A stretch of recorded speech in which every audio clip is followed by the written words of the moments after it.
Hello. Hello. This is Math 2-115 coming to you from the College YouTube page, and the title of this lecture is More Proofs by Math Induction. Please be an active learner as you watch these videos.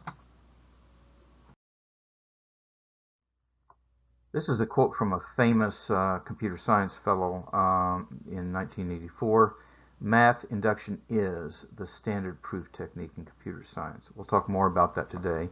And we talked in the last lecture about how to use it to prove some formulas. In this section, we'll apply it to a broader variety of situations.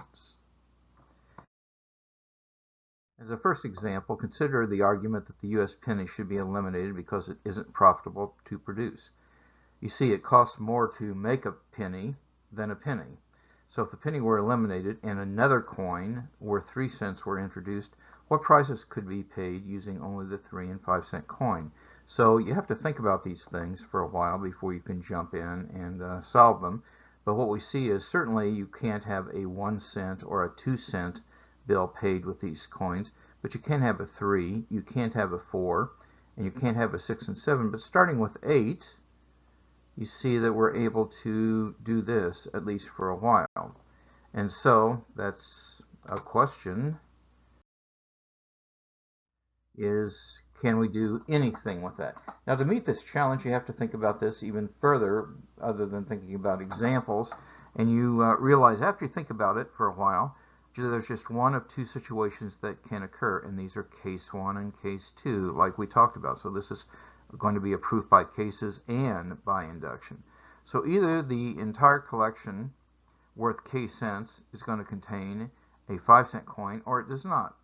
If it does contain a 5 cent coin, what you can do is replace the 5 cent coin by 2 3 cent coins, and you would increase it by 1, and so you could go to the k plus first, and you could make change that way.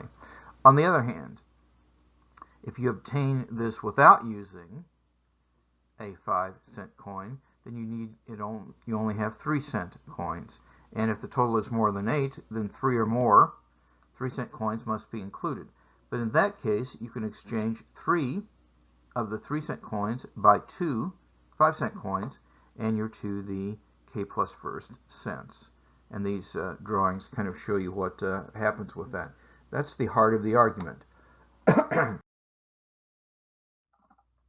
What I'd like you to do is see if you can prove this and write it up as a proof by math induction. You know what to do.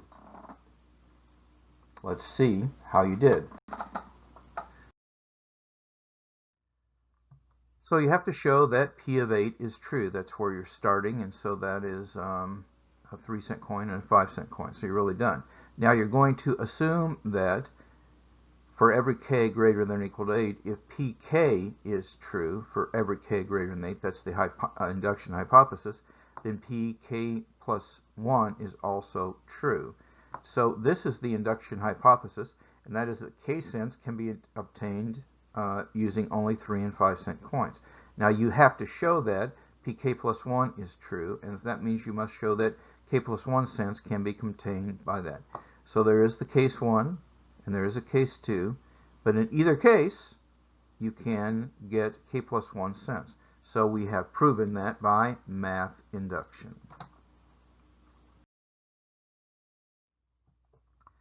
We can also use this to prove divisibility properties. So here we're talking about use math induction to prove that for each integer n, 2 raised to the 2n minus 1 is divisible by 3. So let's look at the heart of the argument then. This is the statement, the piece of n that you're trying to prove, is that this is divisible by 3. But now we'll look at our basic step, and we're starting at 0. So we say, what happens if n is 0? Well, when we do that, plug in 0, we get this is going to be, we have to show that's divisible by 3. That's our base, p sub 0.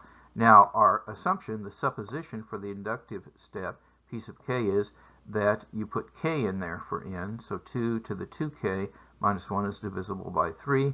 And you have to show that p of k plus 1 is true, and that means 2 raised to the 2, parentheses, k plus 1 minus 1, is divisible by 3. And divisible by 3 means it's evenly divisible by 3. It's a multiple of 3. So here's the proposition, and you're to write down, using those thoughts, a proof by mathematical induction. You know what to do. Let's see how you did.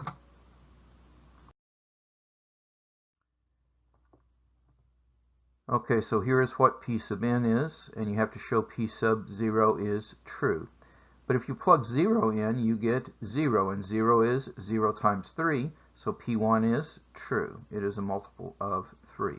Now suppose for any k greater than 0, P sub k is true, and we have to show that it follows that Pk plus 1 is true.